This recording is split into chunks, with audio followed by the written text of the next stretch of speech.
here, and we're going to get our first look at this Apollo's offense. And how about the snow already down there on the field? My man Sean O'Hara, my goodness. First snap, here we go. We are underway here at Rice-Eccles Stadium, home of the Utes, and the Stallions. First play of the game, going to be a little inside pitch, taken down right away. Jalen Marshall not going anywhere. And here is the aforementioned Garrett Gilbert, a 6th-round pick from the 2014 draft by the Rams, leads the league in passing, exploded with 393 yards in week 2. He's got great command of this offense. The most impressive thing for me, Dan, is he has yet to throw an interception, so he's been perfect through the first 3 weeks. Wow, I can't believe you brought out the jinx here on second and 15. My goodness. Going to keep it on the ground again, and as you can see, real slippery there in the backfield. Right away, that's Johnny Paul. Great start for Salt Lake already. They stuffed the jet sweep on the first play and then stuffed up the middle, forced them to the outside right here. So this is exactly how you wanted to start the game if you're the Stallions defense. That Stallions defense has been very good the last couple of weeks as we go through that offense for the Apollos. Garrett Gilbert, Dearness Johnson in the backfield, coming off the best game by an Apollos running back this year. They're going to need something here on 3rd and 20. Big to happen. They decide to keep it on the ground. That's not enough for the first down. Micah Hanneman there to make the tackle as Dearness Johnson picks up a nice chunk, but that's not going to be nearly enough. So first drive of the game is going to end in a punt for the Apollos. Yeah, 3 and out's a great start. Obviously a pretty conservative play call there on 3rd and long, just a draw. You want to just get away with this. Pretty interesting. You know, when you look at the conditions, Dan, the first thing that comes to my mind is the quarterback-center exchange. They went shotgun in the first 3 plays, so they're not worried about it at all from the Apollo side. Obviously, this will be interesting to watch here how this first punt is affected by the weather. Ben Turk punting for the Apollos. If that name sounds familiar, it's because it is. His uncle is longtime NFL punter Matt Turk. Kalen Clay back to receive, lets it bounce. You probably, if you're not confident you're going to make the catch, don't want to get anywhere near the ball in these conditions. No, he did a great job last week of running up to catch that ball, and there was a lot of hidden yardage. When that ball hits the ground, you could lose a lot of yardage, so certainly didn't want to get up there and have a negative play early on. That's going to go in the books as a 59-yard punt as we get our first look at Josh Woodrum. Josh Woodrum missed about a game and a half with a hamstring injury. He's bounced around the NFL, 6 teams in total. Studied under the tutelage of Joe Flacco. Also said Matt Barkley was very helpful when he was in Chicago. This offense looked totally different with him last week. He was much more accurate. Obviously, as you mentioned, he missed week 2. He missed the second half in week 1. That changes the whole offense. Hey, stay with it every play, okay? Stay with it. So the Stallions' first drive of the game going to start on their own 18-yard line in these snowy conditions here at Rice-Eccles. And they decide to keep it on the ground as well. That's going to go for about 3 yards for the Stallions. And first carry of the game goes to Brandon Oliver. Josh Banks in on the tackle. Brandon Oliver, of course, the former San Diego Charger. Yeah, not a big surprise here. You know, Dennis Erickson talked all week long, and he's been talking all season about, I've got a big offensive line. Use them as a weapon. Try to establish the run. Certainly try to establish the line of scrimmage against Orlando. 2nd and 6 after the 4-yard gain for the Stallions. And I think we're going to be seeing a lot of this today, keeping his head down very close to the first down. Leon Orr makes the tackle, and you can see what Brandon Oliver does so well. Watch the center right here, Jake Bennett. He's going to pull around right here, get a good block on the linebacker right there. Actually, pretty good play by Reggie Northrup to undercut the block right there. The Apollos, without their big playmaker on defense, Terrence Garvin, he's inactive tonight. Terrence Garvin leads the league in interceptions with 3 from the linebacker position. You don't see that very often. 3rd and 1. Again, on the ground. Oliver looked to be very close to the first down. I think if they give him forward progress, we're going to see first down Stallions here. I'll tell you, it looks like a pretty healthy spot right here. You can see the yellow line right there. Yeah, Yeah, good view right there from the sky cam. He looks like he got over that yellow line. Yep, I think you're right. And they do indeed give him the first down. Ball now on the 29-yard line. First down, Salt Lake.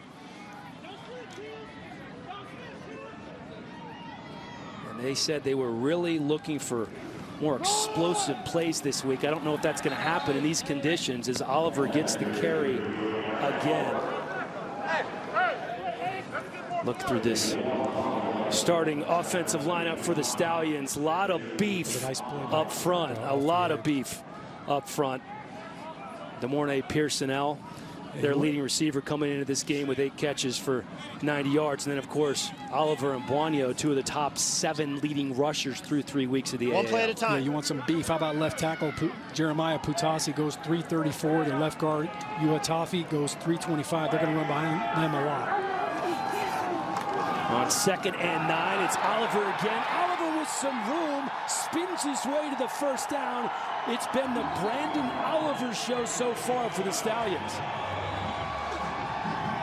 Nice little stretch play here to the right. There's a big gaping hole. Looks like they're just going to run this right in the B gap.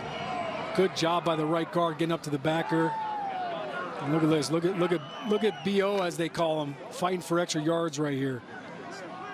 You know, sometimes, Dan, when the field gets a little slick like that, it makes it even harder to play defense. Now you get a little slash, a little one cut as a running back. These guys start to slide a little bit. And the advantage, you would say, as he ducks under a would-be tackler, Brandon Oliver turns nothing into something. That was Josh Banks initially in the backfield, but Oliver, who goes about 5'8", ducks under the tackle and picks up 2. Yeah, great job making the unblocked defender miss. You mentioned Josh Banks. He came knifing in off the edge. That should have been a tackle for a loss, but nice move by Oliver. Josh Banks, who goes 6'3", could not get down low enough to corral Oliver as the Stallions are looking at 2nd and 8 from their own 45. First pass the game. Woodrum with time has a man. That's caught. His tight end, Nick Truesdell, the 28-year-old from Cincinnati, Ohio. Here's another look. Yeah, you mentioned the first pass in the game. They've run the ball well to set up this play action. Nice little move the pocket. You could see, Woodrum, I mean, he was kind of being delicate with his footwork out there, trying not to slip. Listen, I can tell you firsthand, walking down there before the game, it is very slippery down there. And obviously the advantage has to go to the offense because they know where they're going. The defense is in reaction mode as Oliver again picks up maybe 1. Earl Okine, first man there making the tackle for the Apollos.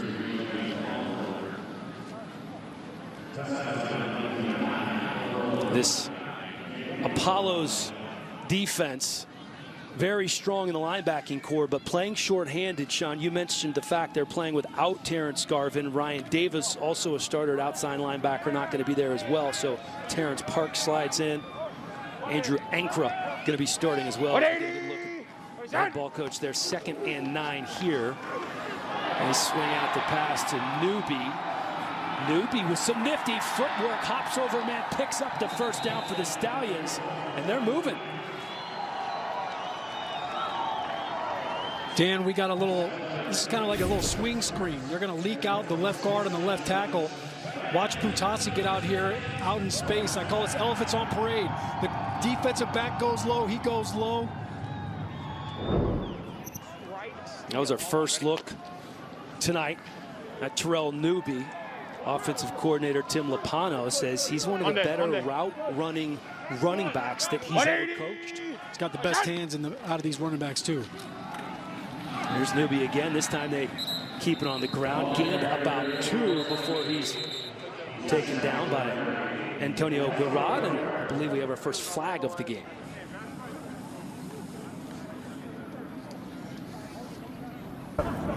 Illegal formation. Offense, number 73 was on the end of the line of scrimmage. 5-yard penalty. It's first down.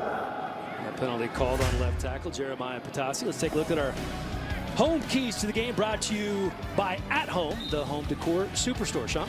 Yeah, for Orlando, they lead the league in penalties, so they've got to clean it up on both sides of the football. Defensively, they're last in the Alliance and getting off the field on third down, so they've got to find a way to keep the quarterback in the pocket.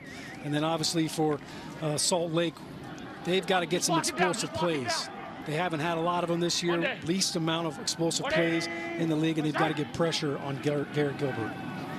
Back to throw again, dumping off on 1st and 15. Newby picks up 7. You talked about the explosive plays or the lack thereof for Salt Lake. Lapano, when we talked to him, really hammered that home. We have to have more explosive plays, and it's understandable. Through 3 games, they have 1 completion of 20 yards or more the entire season. Yeah, certainly a couple of reasons for that. Obviously, the injuries at wide receiver. Kalen Clay didn't play the first 2 weeks, and obviously Josh Woodrum, with him being out, that has affected go it. 50, go 50. Last week, totally different story. Completed 71% of his passes, and the offense looked much more efficient. 2nd and 10. Woodrum going to throw. Looks like he might have lost the handle on that one. Was trying to hit Anthony Denham. You know, you mentioned offensive coordinator Tim Lapano. You know, we talked to him about scripting the plays, and he said, you know, sometimes you script them and you end up getting off track by the 6th play, but he's done a really nice job here on this first drive, mixing it up. Obviously early on, a lot of run plays, but some pretty safe and easy intermediate throws to get this quarterback into a rhythm. Nice move the pocket pass, a couple of swing passes and some screen throws. That builds the confidence for your quarterback. Monday. He had a separate 10-play script for the snow. Probably not. 3rd and 10 here for Woodrum. Again, finds his man over the middle. DeMornay Pearson L. taken down short of the first down.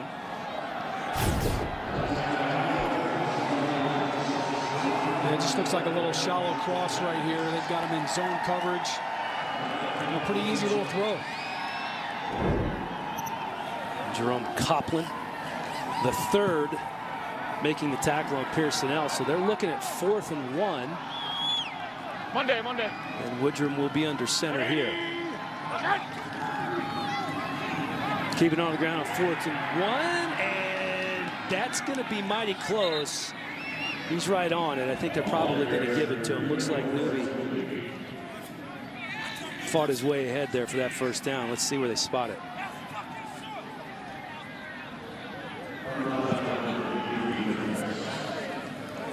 You know, interesting, Dan, that Newby's in the game and not Buonio. He's kind of their bigger back. And he was the running back that actually got them the first down last week when Erickson went for it on 4th and 1. Joel Buonio, 228 pounds. He's built for games like this.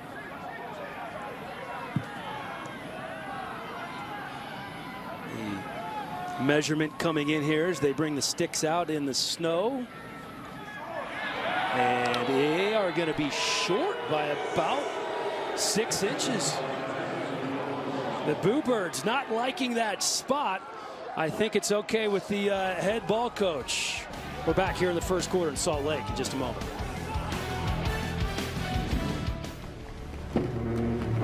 Follows offense. Orlando has been the cream of the crop in the Alliance thus far, along with Birmingham, one of 2 undefeated teams remaining, and the #1 offense has had some close calls. They've had to come back.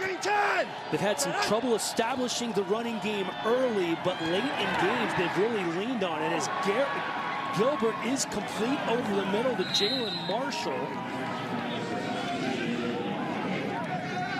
And a heck of a catch in these conditions. Dan, nice throw by Gilbert. He's going to get some pressure. Carter Schultz going to get a little hit on him down low, but look at that grab by Marshall. Yeah, nicely done. You can see him. Good route right there. Just a little deep slant. Skycam brought to you this evening by Wheels Up. Getting a good look at this snowy turf here at Rice Eccles. Davion Smith checks into the game for the Apollos alongside Gilbert in the backfield. He takes the handoff and picks up 3 before Carter Schultz, the first man there to make the tackle. Schultz been an absolute monster for Salt Lake this year, and this is a big hit with Carter down on the field right now. We'll be back and check in to see what's wrong with Carter Schultz after this. Dan, looks like they're checking out his left knee. Good to see Carter Schultz coming in on the right side of the screen. He's coming in here to make the tackle. Yeah, it looks like his legs, as he made the tackle, just kind of slid around. Couldn't see. Yeah, see that left leg kind of gets caught up by the offensive lineman right there. Yeah, for the Stallions, you need him back out there. He's been a big presence, to say the least. Leads the league in sacks with 4. Yeah, he's definitely the leader up front. And we are going to the air again. Are the Apollos trying to find Davion Smith? I think we're going to be seeing a lot of that. The ball is slipping right through the hands. Yeah, that's a tough miss for Gilbert. His first miss of the game. You know, pretty good pocket right there. He was able to kind of get through his progression, just going for his check down. He just overthrew him. Looked like Davion Smith would have had a little room to run the football there if he could have put it on him. So now looking at 3rd and medium. 6 to be exact. 3 receivers to the left, 2 receivers to the right for Gilbert. Green time, green time! Gilbert back to throw again. This time feeling the pressure, trying to decide whether to use his feet and pick it up himself. Did he get enough? That is the question on 3rd and 6. Well, looks like a pretty good spot from here, Helly. I think it's healthy. How about Garrett Gilbert? He showed his wheels last week. Here he is. Good job passing off the twist on the left side by the O-line. Sneaks out right here. Does he reach the ball over? Yeah, it looks like he does. I think he does. Johnny Paul, kind of the last man there, trying to shove him out of bounds before he gets to that first down marker. You talked about using his wheels last week, as they are going to be facing 4th and 1. He was just a wee bit short. You talk about Gilbert using his wheels last week. 7 carries, 43 yards, including a big touchdown run. Not known for running the ball, but that's the best rushing game by a quarterback in the Alliance this season. Yeah, and actually he lost some yards by taking a knee at the end of the game. He would have had over 50 yards rushing. But you mentioned the big run, the 21-yard touchdown run. He actually broke a couple tackles. We were talking to Spurrier. He said that was actually his own read. He just kind of called his own number and turned it into a quarterback keeper. Got to go for it here, though, Hilly. Oh, there's no doubt. Run that thing right up the middle, or do you get crazy? Do you get creative? Maybe a little play action. Not in this small. I wouldn't put anything past that man. 1 for 3 on 4th down conversions this season. They're going to try to make it 2 for 4 and an even 50%. I'm surprised they're in shotgun here. I am too. Green time, green time! Gilbert with the snap, keeping it on the ground. They pick up the first down. Davion Smith. Huge first down gain for the Apollos before he's dragged down by Cody Brown. Nice run by Davion. He's going to put his foot in the ground and just cut back right behind the right tackle. The tight end did a great job. He actually got a 2 for 1 right there on the backside. Washed the defensive end down and got a piece of the linebacker. Really good job by the tight end, Scott Orndorff. Just a huge hole there. Nice work by the big men up front and the tight end, as you mentioned. First down on the 30 for Garrett Gilbert. Again, keeping it on the ground, and again, it's Smith. Will Davis wraps him up.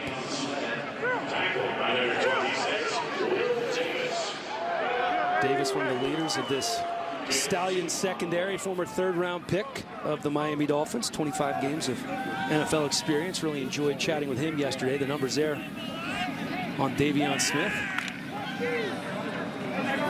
Davis is a man who I could see easily stepping into the broadcast booth.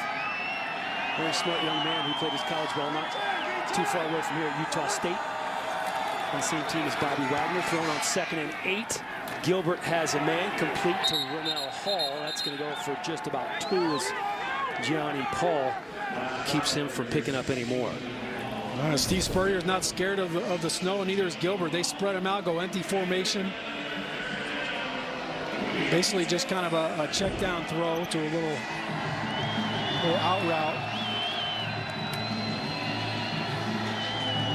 3rd and 5 from the 25-yard line here at a very snowy Rice-Eccles Stadium in Salt Lake. Green 10. Start it up.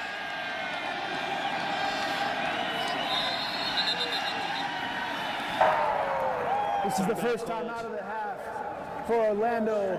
Timeout on the field. Welcome back to Salt Lake. Snow still falling here at Rice-Eccles Stadium.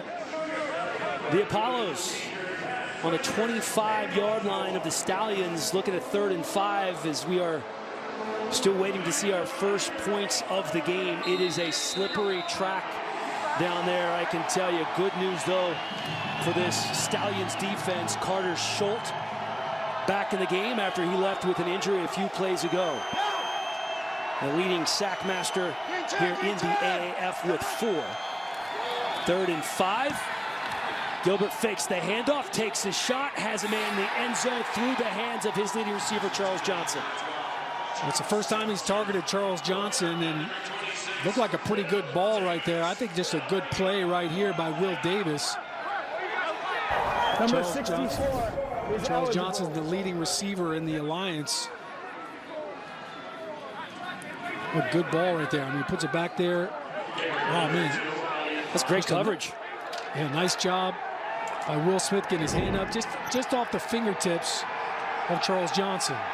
All right, a 43-yard field goal attempt for Elliott Fry. The former South Carolina Gamecock kicks it up, and it is good. Not easy conditions to be kicking in here in Salt Lake. So the Apollos on the board first, up 3-0 here in the first. Orlando on top of Salt Lake, the first score of the game. Fry, by the way, still a perfect 7 for 7 on the season. That caps a 9-play, 53-yard drive that ate up almost 4 minutes of clock for Orlando. Salt Lake did a decent job of moving the ball down the field. We got to give some props to the battery. Great snap, great hold. Absolutely. In these conditions, no doubt. On the ground again, Oliver picks up 6.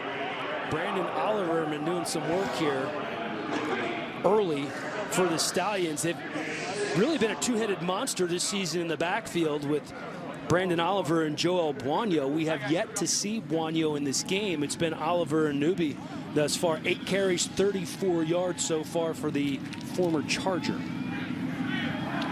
Clearly trying to grind the ball out. The Stallions are offensively. You know, the weather's a factor, but let's not forget about the altitude. That could end up being a factor in this game as well.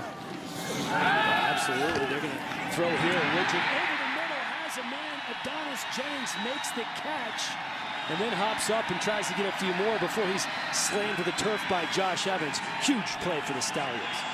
Yeah, nice throw. I thought he overthrew the other receiver coming across the middle of the field, but man, good throw, even better catch. And he took a shot when he delivered that football too. Big This hit is the there end of by the first O'Connor. quarter. Timeout on the field. A 38-yard gain, and the Stallions are moving courtesy of Adonis Jennings. Can they get their first points of the game as the first quarter is in the books?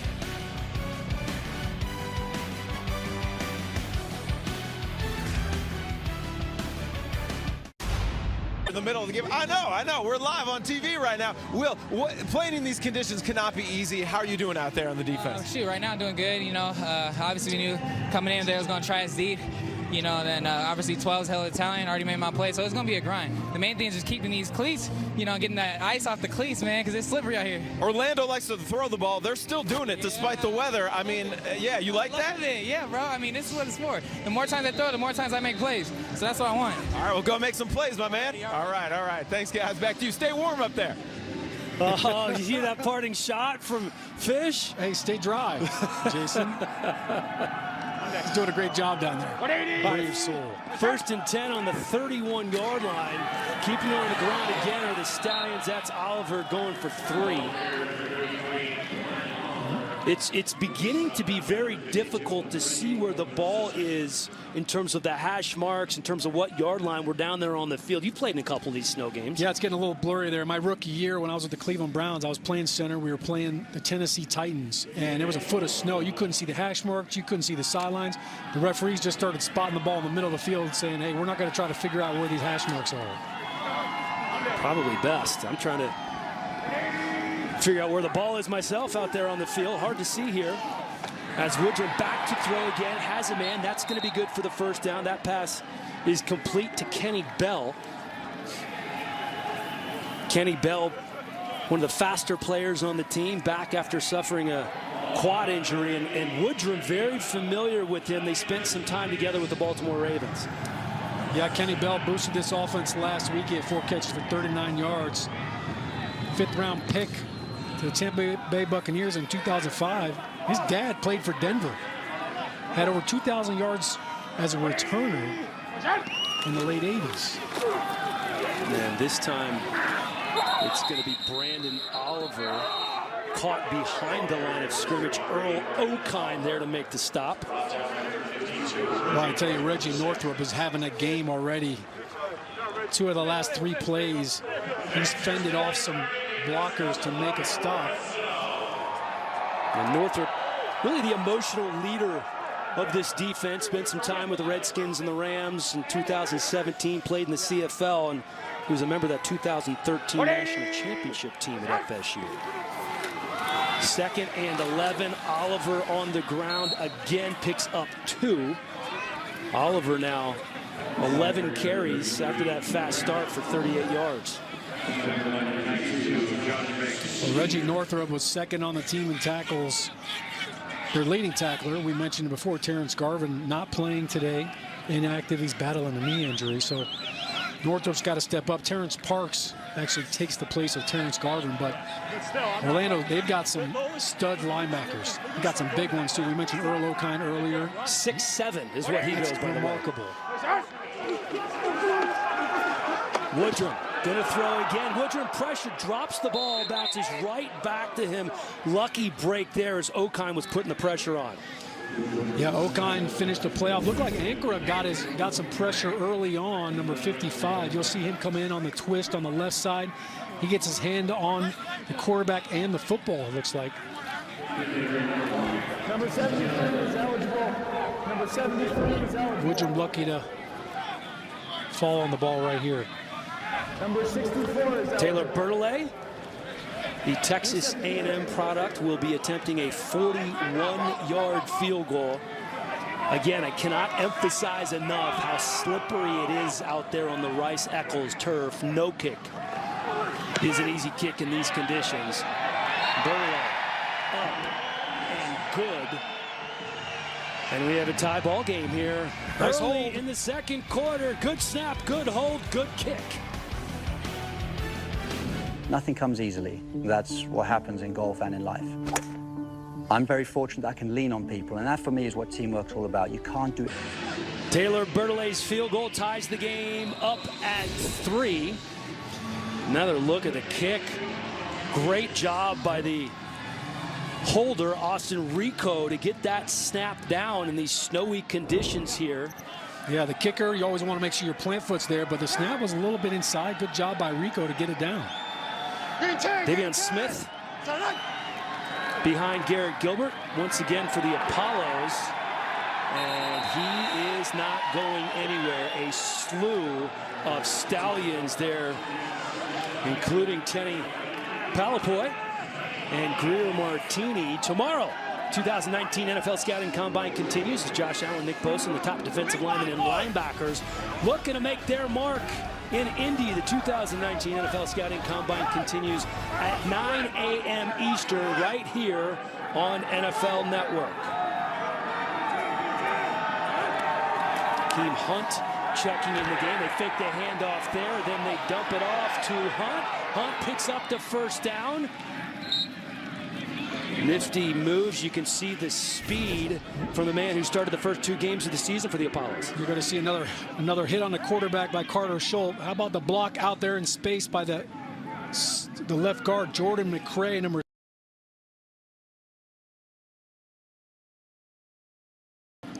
touchdown-saving tackle by Greer Martini. Absolutely a 19-yard gain for Akeem Hunt. Look at the numbers on the season. Hunt played his college ball at Purdue, so my guess is he's played in conditions like this before. Back to throw is Gilbert, and nothing going there. He was, again, looking for Charles Johnson, but no chance for Johnson to make a play on that ball. Yeah, Greer Martini made the tackle on the previous play. He got pressure. Looked like it was a blitz, and he ran right by the running back. It's almost like he didn't even see him. Well, he's lucky that wasn't a pick six going the other way, the way that ball fluttered in the air. Talked to Orlando running backs coach David Reeves about his backfield before the game. Said he worried about all these Florida guys playing in these conditions. He goes, no, man, we have Davion Smith played at Michigan. Hunt played at Purdue. We've seen this before.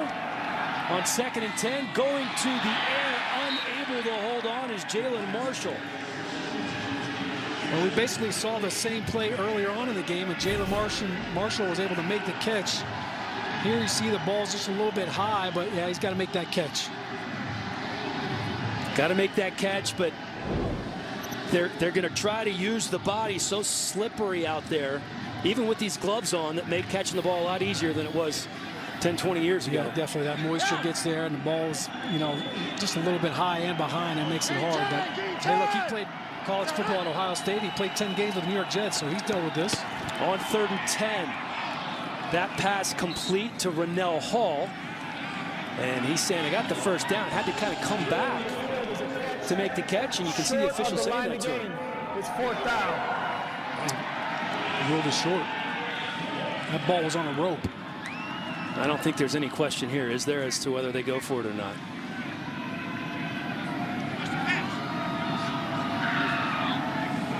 Gilbert in the something offense. that has plagued Orlando all year long. They've really struggled on 3rd down. They have yet to convert a 3rd down in this game. Looks like they may review the spot.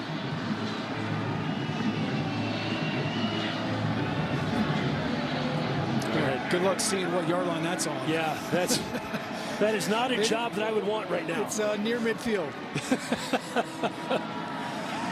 Technically, the ball on the 47-yard line. Yeah, he's got the play call. Here comes the extra tight end. All right, here comes Davion Smith. You can imagine what Garrett Gilbert is hearing in his headset. Oh, shucks, Garrett, might as well go for it. Mind the game, it's 4th down. The explanation from our referee, Brandon Cruz. Confirmed. Well, I'll tell you, for the Stallions, Silver, Siliga, and I mentioned before, Mike Purcell have done a great job inside. Keeping it on the ground here, head down. Second effort picks up the first down. Davion Smith.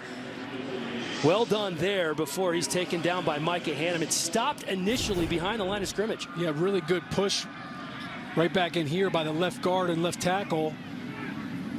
But he just bounces off. Looks like he ran into the tight end there. You mentioned a good second effort. And it looked like Trevor Riley, the linebacker, got caught inside.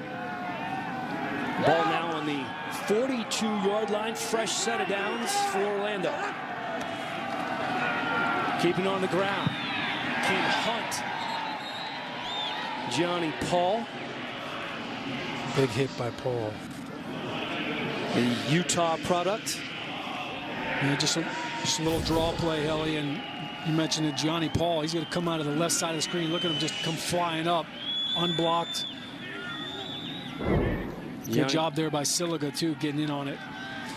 This Orlando offense, last week, they really found the running game in the second half of the game, but they're doing a pretty good job here. 2nd and 10. Back to throw is Gilbert. Gilbert pressured, completes the pass to Charles Johnson. Looked for a minute like that Stallions defense might get to him, but he remained calm in the pocket. Looks like we lost one of our audio guys down there too. Hope he's all right. Good job by Gilbert using the legs again. I tell you, it's been a pretty good matchup to watch on the outside. Will Smith versus Charles Johnson. He's done a pretty good job right there, but the scramble drill That's one of the toughest things for defensive backs to handle. It's a long time to have to cover. 17-yard gain for Charles Johnson. His first catch of the ball game. Gilbert back to throw again. Gilbert with time. Complete. Again, it's Johnson. Johnson going to go for about 6 before he says hello to C.J. Smith. Over 7:20 to go here in the first half. You can see the snowy, slippery conditions here in Salt Lake. A far cry. There's no foul on the play for defensive holding. The running back was fit too. From what the Apollos played in last week against Memphis at home in Orlando. Please put 7:24 on the game clock. 7:24 on the game clock, please. Adding a few more seconds to the game clock here. Going to set that at 7:24 as the clock runs. We're looking at 2nd and 2. Remember, a quicker pace here in the AAF. Play clock's 35 seconds. Not a lot of time to mess around. Davion Smith again in the backfield. 2nd and 2. He's not going anywhere. Greer Martini, the former Golden Domer at Notre Dame, takes him down behind the line of scrimmage. Yeah, Greer Martini, you see him right here. He's just going to attack downhill. I mean, really unblocked. I don't know where the center was going on that one. Somebody's got to account for the middle linebacker, Dan. He's usually the first guy you point out. There he is. There's the mic. Tell the quarterback what to do. That's what most centers do. Quarterback gets all the credit. That's all right. Says the center sitting beside me up here in the booth. He didn't block anybody in that play, so I can't give him credit.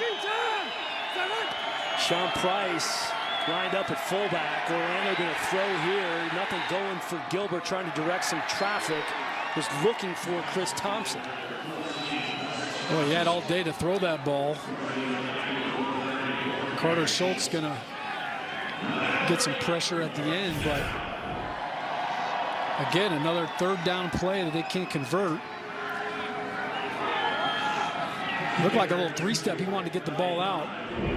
You can see him throw his hands up in the air as he reset the play clock to 25 seconds. He's waiting. Slides across the turf. Trying to throw you the ball, get open. Elliott Fry back in. Long snappers Drew Ferris. Ben Turk, the punter. The all-important holder in these conditions. This one from 37 yards out. He struggled in pregame going this direction. And whistles are blown before the kick goes up. Fry, as we mentioned, a perfect 7-4-7. Made his earlier field goal. Has yet to miss this season. Played for Steve Spurrier at South Carolina. Before the defense was in the neutral zone. False start. Offense, number 70. 5-yard penalty. It's 4th down. Number 70, that's Quintarius Eatman. You can see he's actually playing left tackle.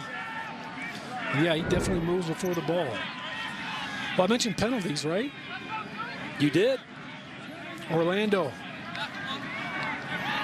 They are one of the more penalized teams in the AAF. Yeah, they lead the league in penalties.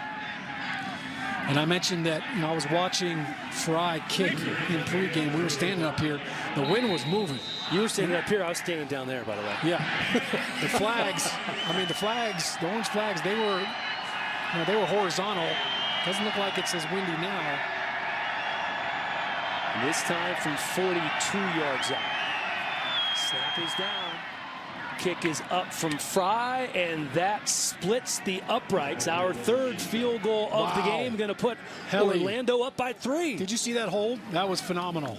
Mike Jones is proud somewhere. We will take another look. How about that? Tremendous job by Drew Ferris. Its app is #1 in both the Google and Apple stores. You can download it now. All kind of treats inside. See what you can find and enjoy. Snow still falling here in Salt Lake. And you can see the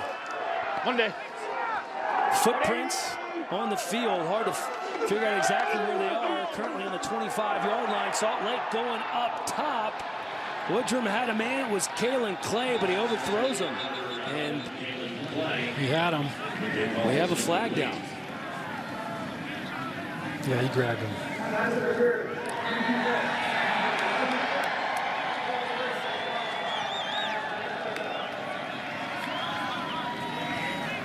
Take a look here at the pass interference call. Yeah, you're going to see Kalen Clay right here. And he's got some speed. He's got some wheels. Look at that. Just kind of faked a little slant.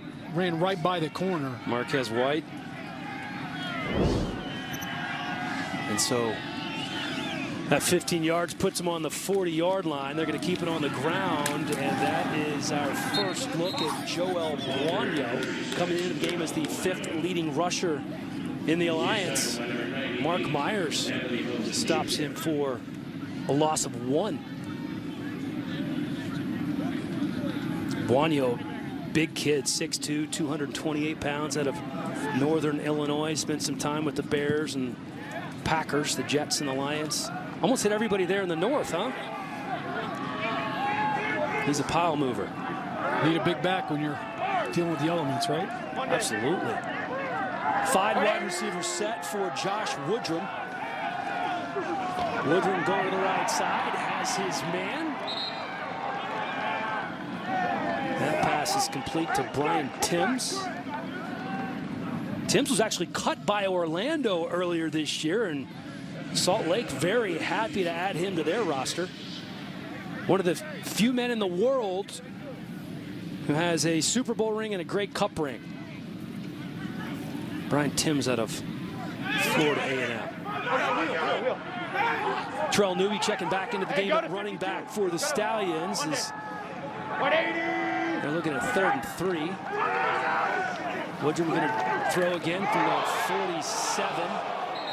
And there's nothing going there. Kenny Bell, the guy he was looking for. Man, it looked like he never saw the football. Kenny Bell's just going to run a little crossing route, a little shallow cross. He's not even looking for the ball. It hits him right in the helmet. Right off the noggin. You know, he's trying to read the coverage as he's running across the middle of the field. You can ring my bell. Well, Woodrum put it where he was supposed to. Pretty good numbers so far for Woodrum. 7 of 9 for 88 yards. Back deep to receive, Ernest Johnson. Austin Rico's punt. Going to land at about the 3-yard line and bounce in and out of the end zone. 3-point ball game here in snowy Salt Lake. We're back after this.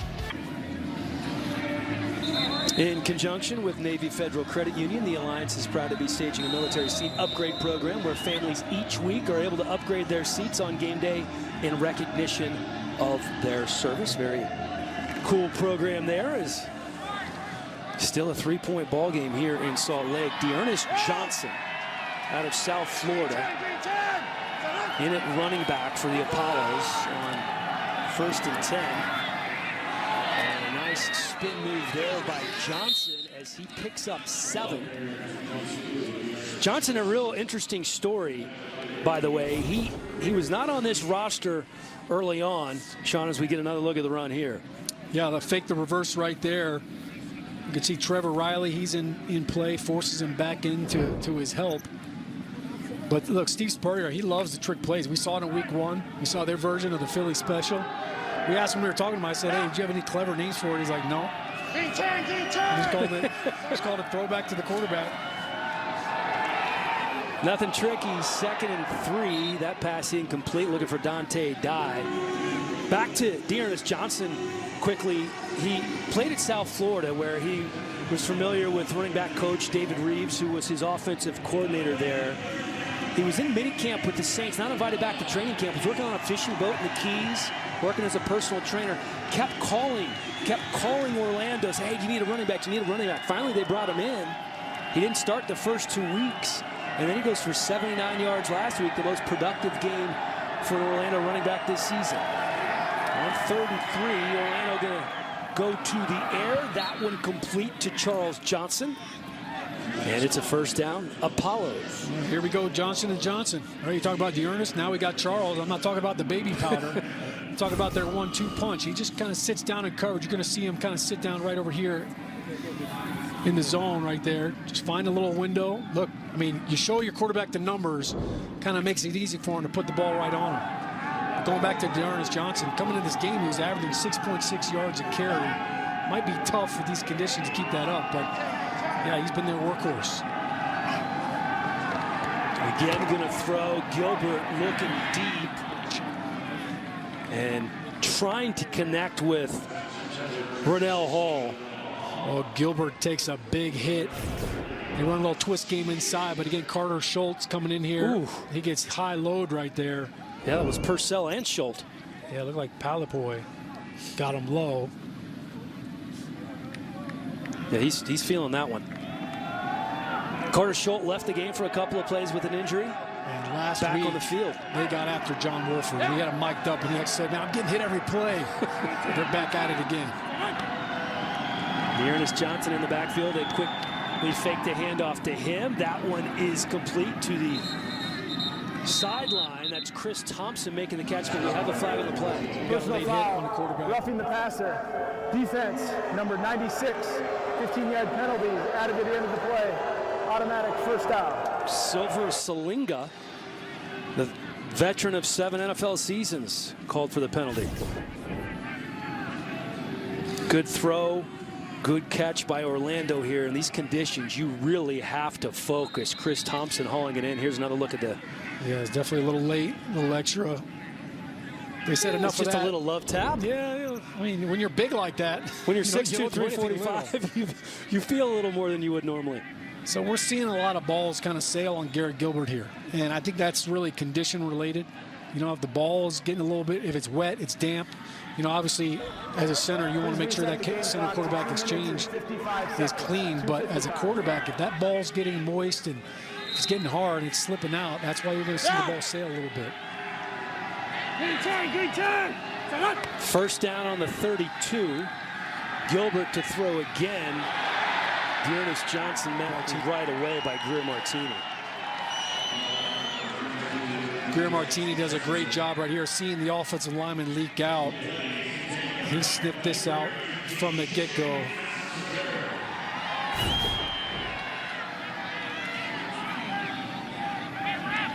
See him, I mean, he got there at the same time as the ball, and again, Gilbert takes another hit.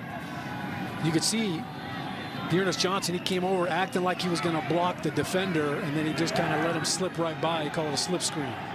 Dan. Thank you, Sean, educating all of us up here in the booth. Back to throw again is Gilbert on 2nd and 14. Nearly picked off. That was Martini getting a hand on it. Man, had he caught that, that could have been a pick 6. Man, Martini, he's the only guy with an interception on this defense, and he almost had number 2. Look at him reading the eyes of the quarterback. I think he got away with a little tug there on the jersey.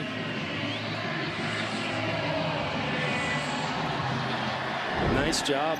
Nice play by Martini. Shaken, not stirred, Dan. In the coverage there for the linebacker.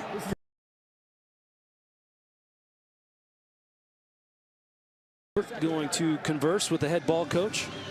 I made the mistake of calling him the old ball coach on Twitter the other day. I was quickly corrected by many Florida fans. It's the head ball coach, Mr. Tennessee Volunteer, okay? Listen. He hung up the phone real quick when you brought that up. He did. He went to Tennessee. Talked to what's that? I'm losing you. Talked to Coach Spurrier earlier in the week. Had a great conference call. He is so entertaining to talk to about football, and he loves ball. He does. He's into fun. it. He's, you know, I mean, you wouldn't even know that the guy just, you know, he had surgery when you talk to him. When you see him walk, it's a different story. But you know, for all these coaches, and you know, every time you get a chance to talk to them, they love teaching the game, and I think that's what they really appreciate, the chance to teach the game to some hungry players. You know, there's nothing better as a coach than players that are eager to learn, eager to play, eager to prove that they deserve another shot at getting back to the NFL.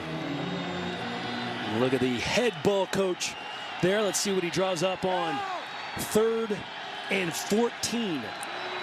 Green 10. Gilbert working on third down from the 41-yard line, and Gilbert taken down in the backfield. There are 3 Stallions there. Silver Salinga leading the way. You can see Tenny Palapoy there as well. Collapsing the pocket. A lot of beef up front on that defensive line. Nowhere to go for Garrett Gilbert.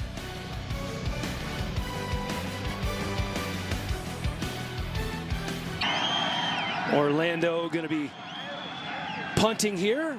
Ben Turk. Kalen Clay, the return man, that bound.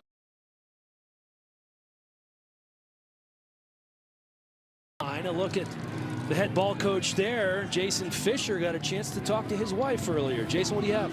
That's right, I did, and she just said she and Coach Spurrier are both so happy that he's coaching again. It's one big happy family. They're really with the team 24/7 pretty much, traveling with them, living with them in the hotel. They couldn't be happier, and it really feels like a family atmosphere with the Spurriers and the Apollos. All right, thank you, Jason. Couldn't be happier right now. Wife Jerry and Steve just living the dream. Spurrier at 73 years old, the oldest head coach in the Alliance. Pretty cool that he gets a chance to face off against Coach Erickson for the first time in his career as Salt Lake going through the air and not going anywhere actually after Earl Okine gets in there, take Josh Woodrum down. It's hard to believe that those 2 coaches have coached 785 games together before facing each other.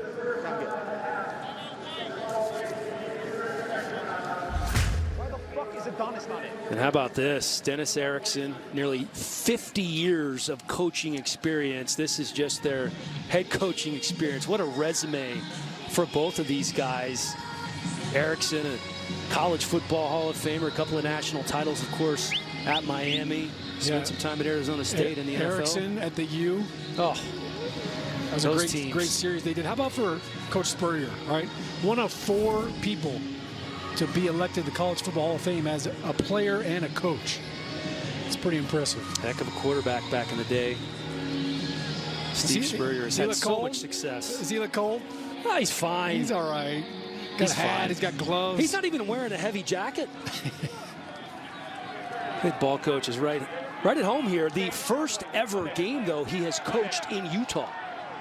Never coached a game in Utah before. 2nd and 11 for Woodrum. Back to throw again, making a move on the ball. Keith Reeser to break it up. That was a late throw, Dan. He got away with that one. Just looks like a little hitch right here coming back to the ball. Yeah, late throw. Boy, Reeser. He had a big interception last week. It's probably their best corner. 2 interceptions on the season for Reeser. 3rd and 11 here from his own 16-yard line.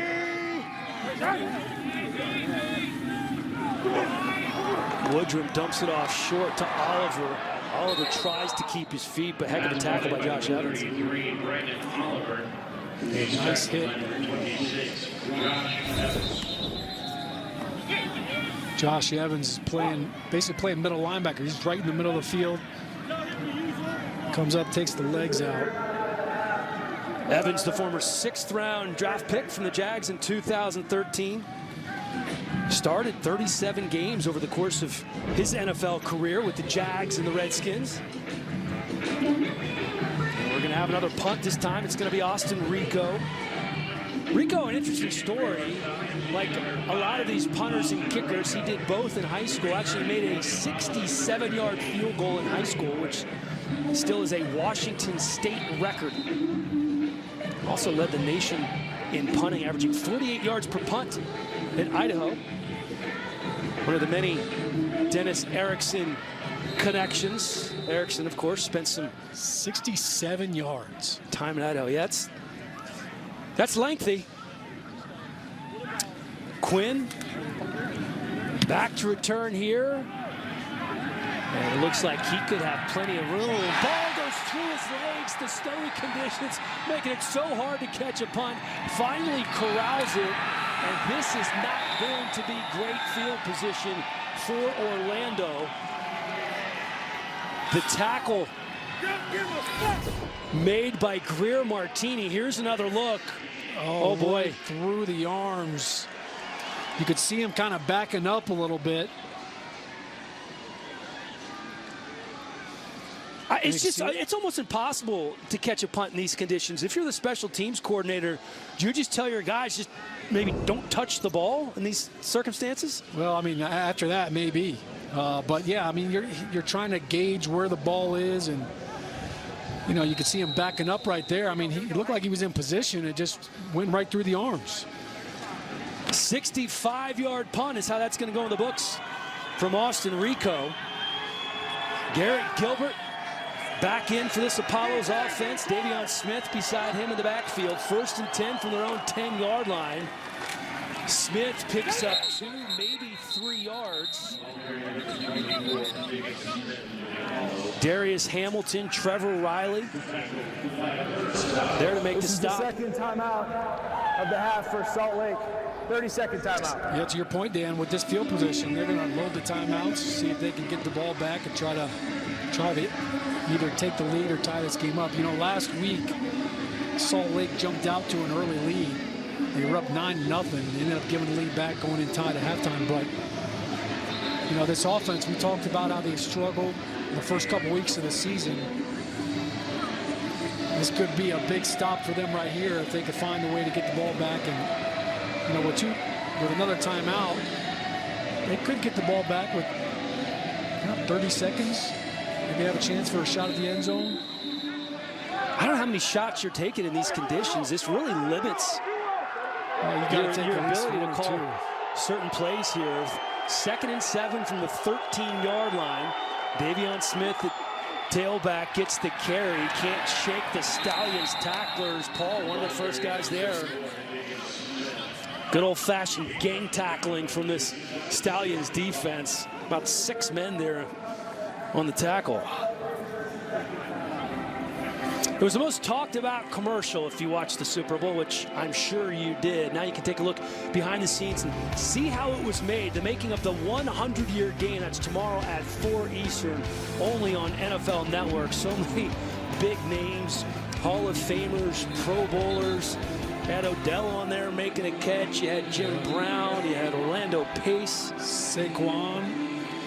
Yeah, Orlando Pace was the Lone Ranger. The lone offensive lineman. That was a great commercial. I'm definitely watching that. Where were you, by the way, during that commercial? Yeah, I was in the kitchen. I was eating the cake that got destroyed. I'll bet you were.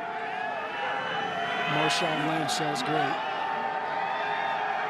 Love me some Marshawn. 3rd and 8 here for the Apollos from their own 13. They elect to keep it on the ground. That's Smith picking up the first down and then some. Finally knocked out of bounds. That was Micah Hanneman, and he could have picked up a whole lot more. Yeah, it looks like just like a little delayed draw. Good block right in there. Look at that cut block right there by number 80. Sean Price just takes the linebacker's legs out. I mean, look, they're just calling a draw. It's a safe play. 8 carries, 52 yards last week for Davion Smith. 9 carries for 45 so far, including that 18-yard run.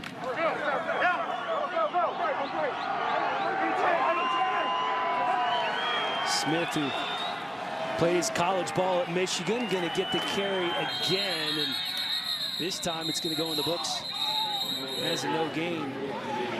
Smith got the first forward progress was stopped. rushing losing the football. TD in AAF history as the clock continues to wind down. Yeah, Dan, if I'm standing in the huddle, hey, both hands on the football. Clearly, Salt Lake's trying to rip that football out. They almost got it out there, but they had ruled that forward progress had stopped. They're going to have to run one more? No, I think they're good. I think they are going to be content in these conditions to go into the locker room with a 3-point lead. Hey, any lead is a good lead, especially when there is snow on the ground here in Utah at the base of the foothills here of the lovely Wasatch Mountains. Nightfall is upon us, snow is on the ground, and we have a 3-point ball game. Jason down on the sideline. Coach, is your first game coaching in the state of Utah a little different than Florida? What do you think so far? Oh, we're not playing as well offensively as I'd hope, but we got a little bit of a lead. Our defense is playing well, so we're just going to try to win a ball game is what we're trying to do. Well, you're going to need some more points. What's the message to the team in the locker room to score more in the second half? We got to be a little bit better in the red zone, hopefully. All right, well, good luck in the second half, Coach. A little bit better in the red zone. It is a cold and frigid and snowy day in Salt Lake City at Rice-Eccles Stadium. The Orlando Apollos coming in from Florida. Got to be chilly. Head coach Steve Spurrier has actually never coached a game in the state of Utah, so I can assure you Steve Spurrier must be like, what is going on, right? Playing in the snow is great. I mean, I used to play in the snow all the time in Fort Worth, Indiana. We always play tackle football in the snow, so this is great football weather. Another place that it's really cold right now is Indianapolis, the NFL Combine going on there. Do you know Garrett Gilbert, the quarterback for the Apollos, was not even invited to the Combine? Was not. Was not invited. Wow. But so while the Combine folks might not know about Garrett Gilbert, let me tell you, the NFL folks seem to know about the AAF because let me show you a little picture that surfaced from today. Do you recognize this guy, you guys, wearing our Alliance football ball cap? Jerry Jones rocking the Alliance cap there. Can we say partnership? You gotta love that, right? I love it. All right, well, we have a pretty close game for you right now in Salt Lake City. It's cold there. Let's take a look at a few of the stats in this game. Steve Spurrier saying that he needs to get the offense going, you guys, because they're just leading by 3 right here. Salt Lake only kicked a field goal and Orlando 2. So what do you think? What's happening here, Kevin, in the snow? Well, when you have to throw the ball in small windows, you see it's affecting the accuracy just a little bit. But, Orlando, hey, they're not afraid. This offense is wide open. He's getting it done. He's throwing the ball downfield. This is a great screen pass. Devion Smith, great block by the offensive guard, Jordan McCray downfield. They're still running their offense. But like you said, though, field goals, they're not necessarily adding up. And, we don't want to show, footage of field goals. But they're still throwing the ball. But 3 points because it's hard to operate when you get down in the red zone. Yeah. Especially in the snow. No, I mean, you think about it, and the offense is not playing well, but can we just say the defense? We're defensive guys. So the defenses are playing well, and especially the Apollos, because this year, you think about, and we know about Steve Spurrier and how many points they're scoring on offense. They're scoring over 32 points a game in their 3 games, but their defense is only giving up 18 points a game. Bob Sanders, the defensive coordinator, has done a tremendous job to get these Apollos defensive players to play defense down in and down out throughout the whole season so far, and they are playing good football. Bob Sanders recruited me out of college. Oh, nice. Don't knock the Florida it's a guys. small world. All right, you guys, let's take a look back earlier today. Another really good game. The Memphis Express looking for their very first win in the Alliance, and Zach Mettenberger getting his first start. Can you believe it? Since 2015. But really, it was the Fleet, Rod, who started and set the tone in this game. Yeah, Ron Brooks, 58-yard touchdown, didn't get tackled, took it to the left side. Anytime you can score in the special teams, Kevin, you know it. Defense travels, but the special team scores, that's what makes you special. And Mike Martz has really liked his quarterback, Philip Nelson, throwing here, Kevin, to Dontez Ford for the 54-yard reception. Double follow move. I got a little terminology from my defensive back here, the Hall of Famer next to me. But they did a great job just schematically. This is a great drive route by Dontez Ford as well. The quarterback does a great job, steps up in the pocket, delivers the football on time. Unfortunately, Nelson is hurt on this play, takes a big hit. After the game, Mike Martz saying that he hurt his shoulder. He is expected to miss at least a week, and they're going to be looking for a quarterback this week. Zach Mettenberger missing that throw, but he was not afraid to sling it today, was he, Kevin? No, but that's one of those throws that you want back. But he gets it done later on in the game, connecting with Pig Howard here, Alton Howard, and gets the ball. Great run after catch. Does a great job getting the ball in the playmaker's hands, and they do the rest. Here he takes it in from 1 yard out. Just a tough hard nose from the inch line. Everyone knows you're going to run, make it happen. And this is just good one-on-one awareness by Terrence McGee in the end zone, finding the football. This is a great one-on-one play. This is a good way to end a drive. Yeah, they really rally in this game. They come from behind. We talk about Zach Mettenberger getting in there with the quarterback sneak, scoring the touchdowns. But this is the kid really that should get the attention. Austin McGinnis, who was signed this week. He made 4 field goals, wins the game. And Mike Singletary there getting the celebratory Gatorade. Or you can say the defense, because the defense had 4 turnovers, and they put their offense in positions to score points. And anytime your defense and your kicker can kick field goals like that on a consistent basis, man, you give your team an opportunity to win. All right, you guys, we are surely going to see some of the players in this game that you are watching right now in the NFL. Maybe very likely this kid, Carter Schultz. We'll talk a little bit more about him when we come back after the break.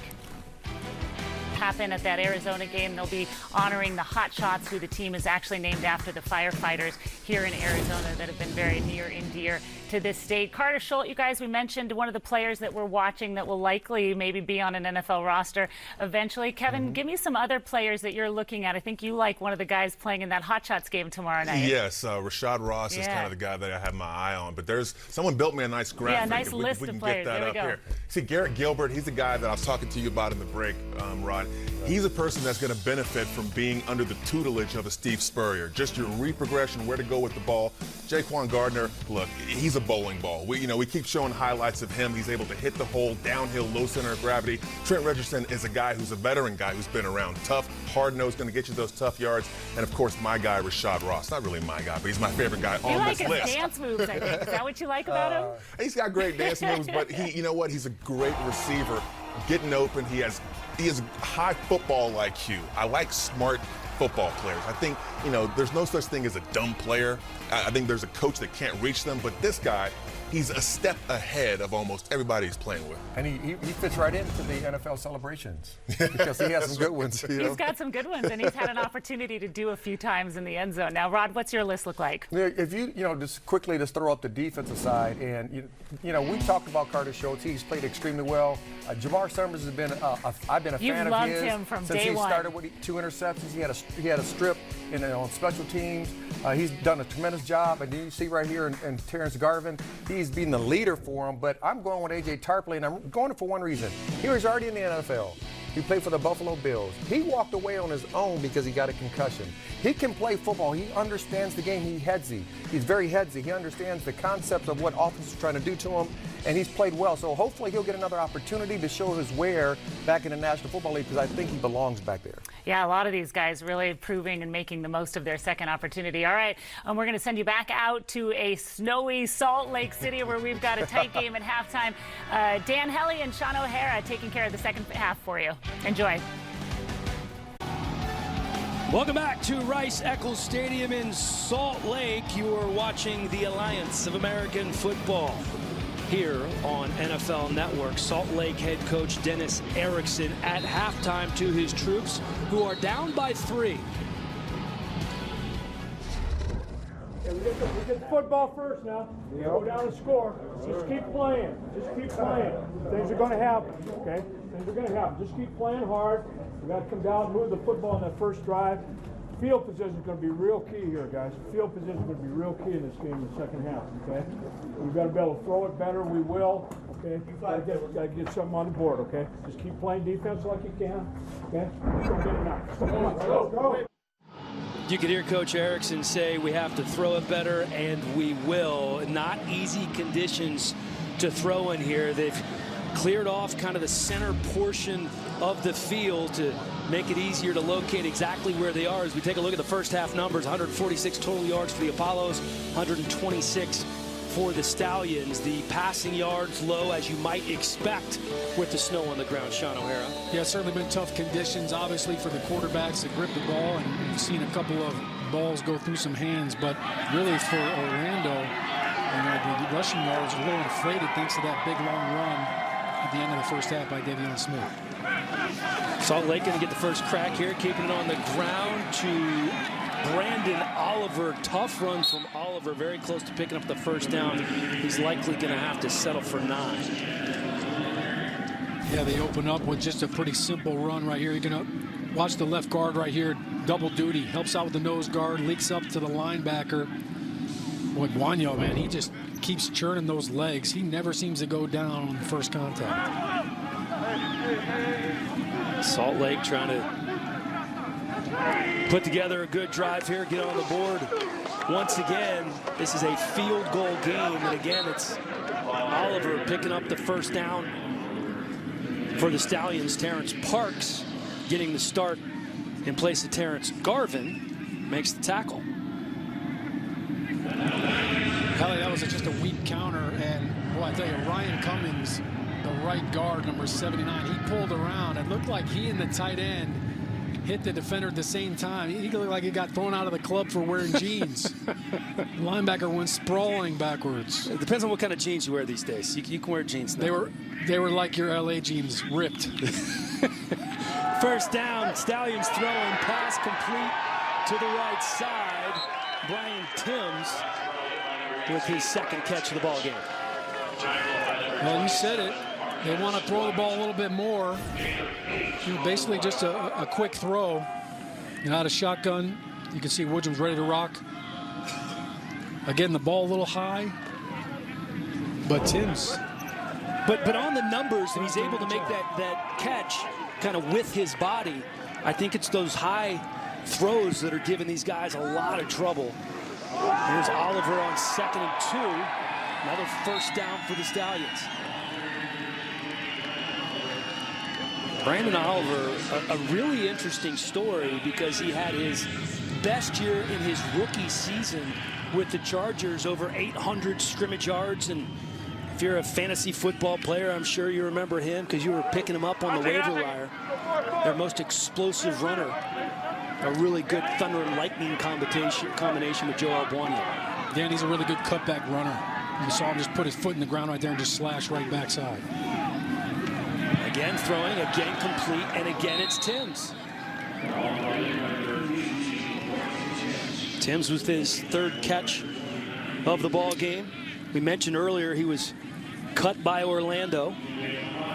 This is a receiving core that's finally starting to come together for Salt Lake. It's all about rhythm, and you know, we talked about Woodrum being hurt, being out, the receivers being out. Now they're starting to get some more game reps, which is how you get the timing down in that rhythm.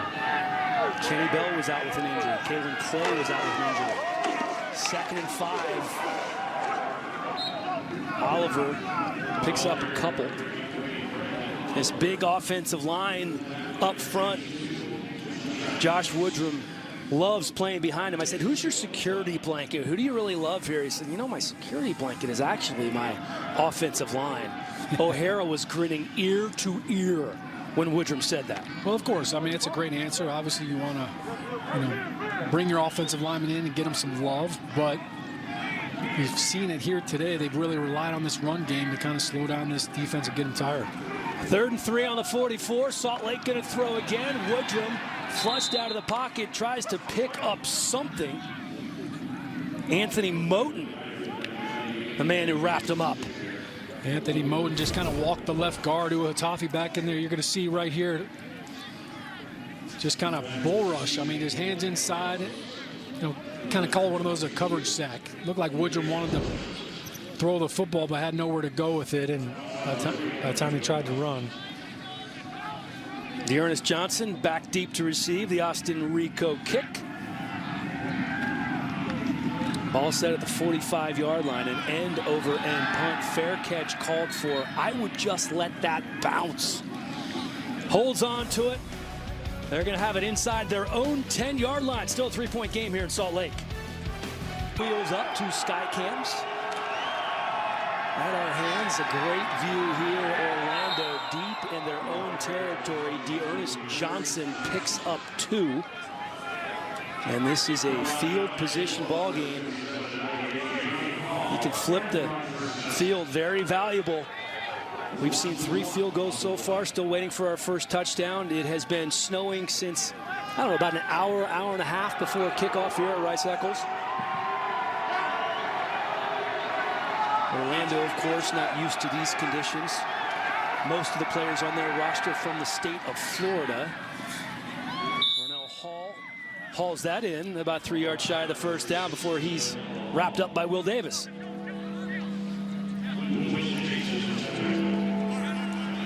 Jason, down on the sideline. What do you have, Fish? Hey, guys. Well, Will Hill, one of the leaders of the defense for the Orlando Apollos, he's out for the game with a head injury, a big blow for Orlando. Wow, that is a huge blow. The leader of that secondary, former third-round pick of the Miami Dolphins. We had a great chat with him prior to the game. 3rd and 2 for Orlando, complete. Charles Johnson picks up the first. Orlando's on the move.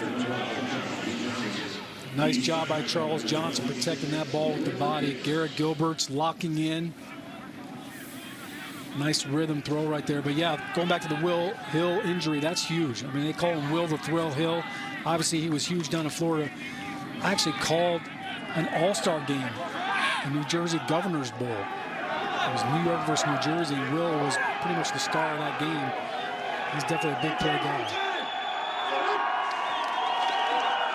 First down here for the Apollos. Johnson on the ground, breaks 2 tackles, out past the first down marker before Gianni Paul makes the tackle. Another first down for Orlando.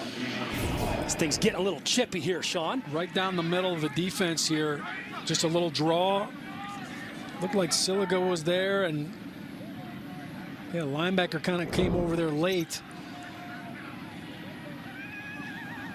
Dearness Johnson, I like the way he runs. You talked about him. He made his first start last week, coming off his best game of the season. Wasn't even on the roster when training camp started.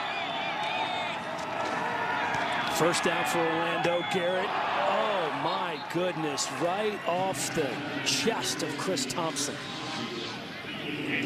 Again, the conditions making nothing easy here, especially for the skill players.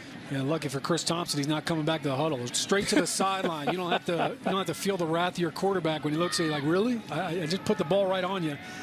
In his defense, Dan, I will say, it looked like he kind of slipped on that comeback route. And I think that's started to go to the ground, which is why the ball ended up doinking off of his chest. Chris Thompson, a kick returning reserve defensive back at Florida, playing wide receiver here. Garrett, pressured, gets it off. That's going to be shy of the first down, but nice job completing that pass to Dearness Johnson. Every single play. It seems like Garrett Gilbert's picking himself up off the ground.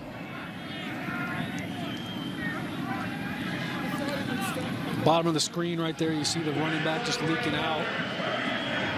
It looked like the linebacker came late. Yeah, Green Martini got back there. I mean, Palapoy was there as well. We talked about that offensive line for Salt Lake. The offensive line for Orlando's done a nice job this season as well. The 2 teams are actually tied for giving up the first fewest sacks in the league. That's Gianni Paul. We'll have an update after this. Right there, you know, it's interesting. When we talked to the Stallions coaches, they said everything on defense funnels through Will Hill. He's a safety who plays in the box like a linebacker. They said he was the most important member of that defense. Yeah, they said basically when they break the huddle, it's fine 33. Where is he? He's going to dictate everything.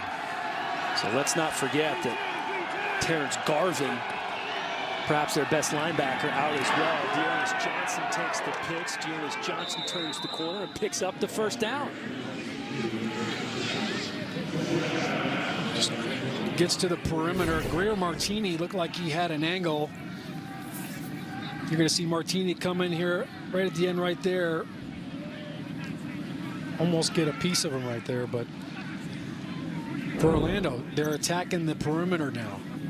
And when you coming into this game, Dan, I mean, the Salt Lake Stallions defense, they've got one of the best run defenses in the league. They're only giving up 87 yards rushing a game. The Orlando Apollos already have 81 yards. The 8th play of this drive, a receiver open. It's Renell Hall. Hall dashing down the sideline, trying to stay on his feet and into the end zone. Taken down just shy. And we have a flag on the field as well. What a play by Renell Hall. During the run, illegal block in the back. Offense, number 12. 10-yard penalty from the spot of the foul. The result is a first down. Oh, that's his fellow wide receiver, Charles Johnson, trying to help him out a little bit. Yeah, he was hustling down. They're running clear-out routes up the front right there, and you're going to see the crossing route right here. Just another big explosive play. Good job by Hall, staying in bounds. Charles Johnson, you see him clubbing in the screen right there. Johnson right here off the right. I mean, that's kind of on the side. That's a tough call. He was trying to hustle and help his buddy score. They still get the big play because it's spotted the foul penalty. And now here they are in the red zone. We heard Spurrier talk about they got to do a better job down here. Instead of inside the 5, they're on the 20. Johnson remains in the game at running back. And that ball delivered a bit late to Charles Johnson. And it looks like Cody Brown is going to be flagged. That was a bang-bang. That was a tough one. Gilbert tried to lob the ball over the linebacker, and it gave Cody Brown time to make the play on it. There's no foul on the play for defensive pass interference. How about that? The contact and the ball occurred at the same time. It's an incomplete pass. It's second down. Here's Charles Johnson just crossing around the zone. You see the ball's going over Trevor Riley. He's maybe just a whisker early, but that was in real time. That's fast. He's there, hair early, but let him play. All right. Yeah, look, Charles gets up right now saying he hit me before the ball got there. It's easy when we slow it down and you can go frame by frame. Johnson in the backfield with Gilbert on 2nd and 10. Gilbert into the end zone, has a man open, touchdown, Dante Dye Jr. What a throw, Helly. Just how the head ball coach drew it up. First touchdown of the game. Man, that was pretty. You'll see him down here on the bottom of the screen. Gilbert takes a shot as he delivers this ball again, but right over Will Davis. Had that great pass breakup earlier in the game in a similar spot there in the right corner of the end zone. And caps a 10-play, 91-yard drive as they're going to go for 2, as each and every team has to do here in the Alliance. Pitch out to the right side, then a pass to the end zone. Touchdown, Sean Price to trickeration from Steve Spurrier. Wow, how about that? They fake the jet sweep. They run the speed option. And look, they're basically going to put this defender, you're going to see him, they're putting that defender in a quandary, right? Either you cover the tight end and he runs it in, or if you come up to stop the run, he throws it over your head. Dearness Johnson to his old teammate at South Florida, Sean Price, for the 2-point conversion. Caps a fantastic drive for the Apollos. Dante Dye Jr. hauling in the touchdown pass. Head ball coach loves it. Down pass. First time we've seen the end zone today. Yeah, look at him. He said, that's just how I drew it up. Oh, shucks. He said we got to be better in the red zone. They converted. Back to throw. Woodrum has his man. That's going to be good for the first down. Kenny Bell. We talked about the ability to throw the ball for Woodrum. Here he is completing this one. The numbers, especially completion percentage, outstanding. He's 11 of 14 in these conditions. I thought he did a nice job there, just sliding to the right a little bit to buy him a little bit more room in the throwing window. 180. That pushes it to the 38-yard line as they keep it on the ground. Talk about moving the pile. We said earlier, as Isaiah Burks makes the stop, that Joel Buonio was the pile mover for this team. But Brandon Oliver, all 5'8", 204 pounds, has been doing a nice job. Yeah, he's getting behind his big hogs up front. Jake Bennett doing a good job there. Again, he pulled out on that play. Left guard, Yuha Tafi, pushing people around. Ryan Cummings, Leon Johnson on the right side. They really lean on this big offensive line. 64 yards so far for Oliver. He gets another carry and picks up another first. I like the formation. They went trips right here, Dan, and just spread the defense out. They're going to pull a left tackle this time. Watch him pull around in space. Now, when you spread the defense out like that, basically you're creating a lot of space, a lot more running room. It makes it a lot harder for the linebackers to defend. And now they go trips left, basically the same formation, just flip to the other side. And again, Oliver remains in the backfield with Woodrum. Woodrum going to throw out to the right side to Oliver. He slips down back to his feet. Josh Evans there to make the stop after the 5-yard pickup. And Oliver gets up. He looks like he's hurting there. He took a shot. Well, I tell you, Winthrop's been all over the field today, but nobody covered Oliver out of the backfield. As you see him go to the sideline right there. If he doesn't slip on that play, Dan, I mean, he could have been racing down the sideline because there was nobody covering him. Again, they're going with his trips left formation. Joel Buonio checking into the ball game for Oliver. It's going to be Buonio here. Buonio caught right at the line of scrimmage by Terrence Parks, a Florida State alum who has one game of NFL experience with the Seattle Seahawks. Spent some time with Houston and Atlanta on their practice squads. Getting the start again for Terrence Garvin, the interception leader in the Alliance. 3 picks, 3 games, not bad for a linebacker. 3rd down and 2, Helly. They're 1 for 6 on 3rd down today. They need this one big time. From the 41-yard line, it's Buonio.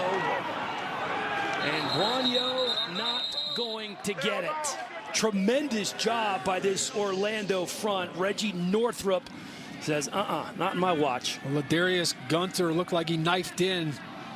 He was an unblocked corner. He read run all the way. Was able to wrap up the legs of Buonio so he couldn't fight for the 1st down.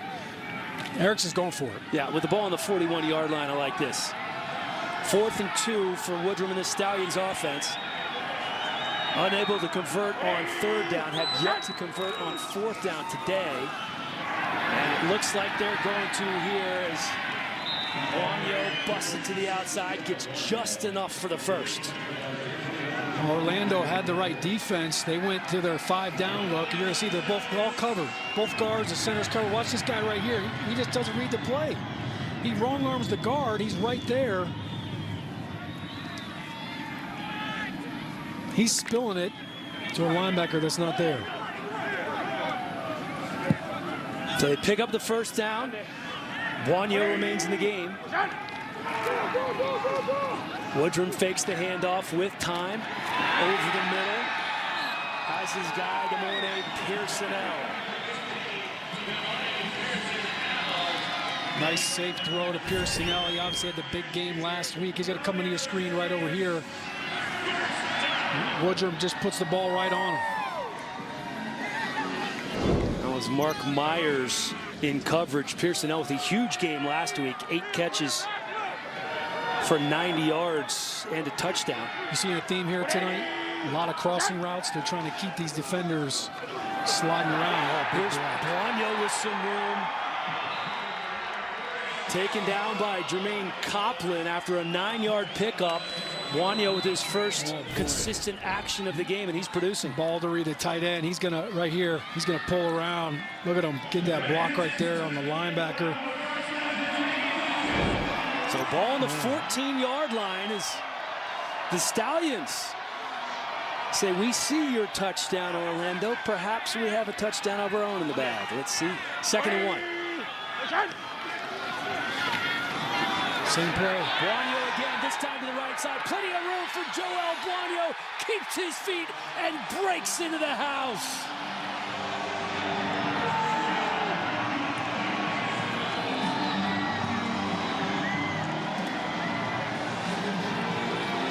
Dan, they ran the same play, 2 plays in a row, just to the other side. Look at the tight end coming around. They pull the left guard, and Buonio running through contact right here. We showed Will Hill going off the field, helmet in the trainer's hand. Don't think that they didn't realize that on Salt Lake side, and now they're attacking the defense. Good run by Buonio. That was a great point. Josh Evans, one of the other safeties, the last man to have a shot at Buonio, but the big fella at 228 pounds refuses to go down. Newby in the game here now on the 2-point conversion attempt for the Stallions. Woodrum going to throw. That he does. Newby hauls in the conversion. So once again, it's going to be a 3-point ball game. After we go over half of the ball game without a touchdown, we have 2 here in the third. Joel Buono, tough running here by the big running back out of Northern Illinois.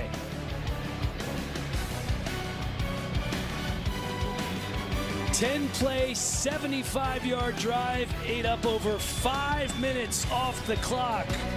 14-11 here in Salt Lake. All bundled up. Steve Spurrier currently with a 3-point lead over his good buddy. Let's check in with Jason Fisher down on the sidelines. I'm here with Reggie Northrup. Oh, he's talking to the coach right now. Well, this is what happens on live TV on the sidelines. He's talking to the defensive coordinator. He's one of the leaders of this defense, and he was just riling up the troops. I want to know what he was saying to him. Let's see. We'll get this mic in there. I got pick up. All right. All right, that's defensive coordinator Bob Sanders talking to He was Reggie saying I got Northrup. picked. He was saying I got Yep, picked on that's that exactly play. what you were talking about. Access, access, access. Great job, Jason. AAF, Jason Zone Fisher. Way to be light on your feet. Good work, buddy. It was like a Browns blitz down there. Ball on the 30 for Orlando. Gilbert throwing again. Nice catch there along the sidelines. Charles Johnson doing a little toe tap. And a nice ball by Garrett Gilbert. Trying to get Johnson involved.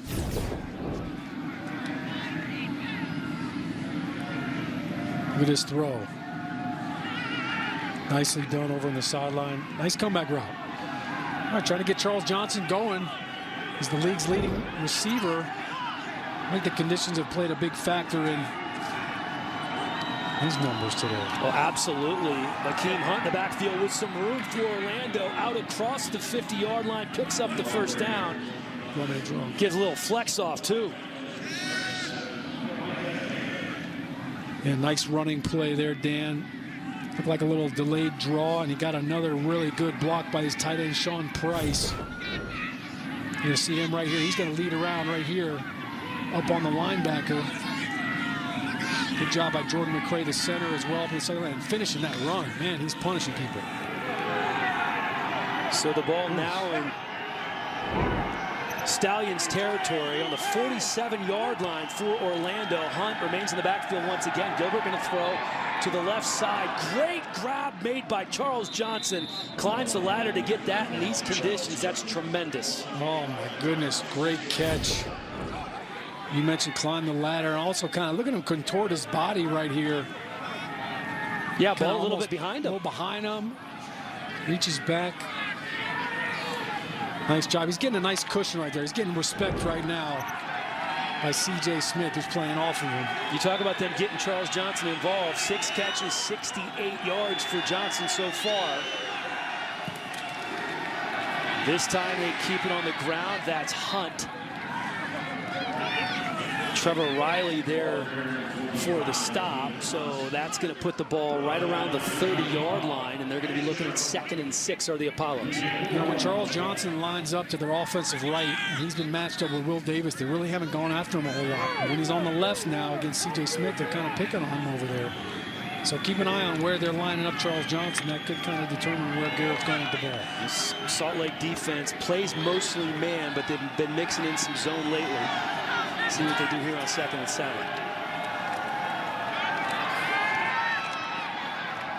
Complete over the middle. Hung on to the ball. Again, it's Charles Johnson. You could see he was really focusing on bringing that ball into his body. Well, like I just said, Charles Johnson, they bring him back over to the left side, and now they go to him. Looked like C.J. Smith kind of slipped right here, but Charles Johnson's to the left. He's just going to sit down on this route right here, and when he does, C.J. Smith kind of slips. Just a little game of pitch and catch right now between Garrett Gilbert and Charles Johnson. 7 catches now, 81 yards for Johnson. 1st and 10 on the 17-yard line. Hunt, Price in the backfield for the Apollos. Here's Hunt. Hunt with some room. Hunt inside the 5-yard line, down to the 2. Dan, it's the same play. Same play they just ran a couple plays ago. Sean Price, the tight end, right here. Here he is. Watch him come to the left right here, and he's going to try to cut the linebacker. Linebacker takes the backside route. Look at all that space. And he saw the end zone. He could smell it.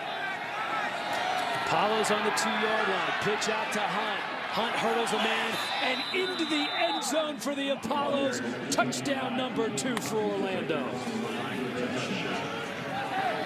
How about Orlando getting it done on the ground? They softened up the defense with Charles Johnson in the passing game, and then they run the ball to the left here, pull the left guard. Look at the defensive back going up and over. That was Johnny Paul trying to go up and over. Nice job by Akeem Hunt. Very patient run from Hunt. That's why you do the back drill right there, right? Just jumping over bodies. It's like dealing with you in the studio. I have to hurdle you every now and then. Hunt remains in the game on the 2-point conversion attempt. Complete and taken down short.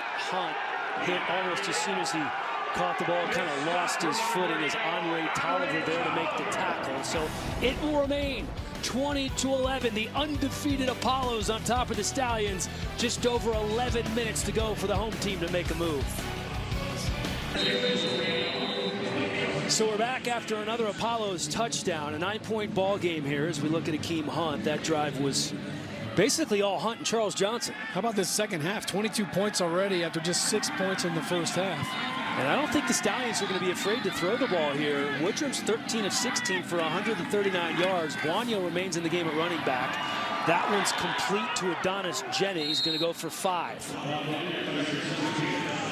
Yeah, Dan, they're trying to open it up a little bit. What a great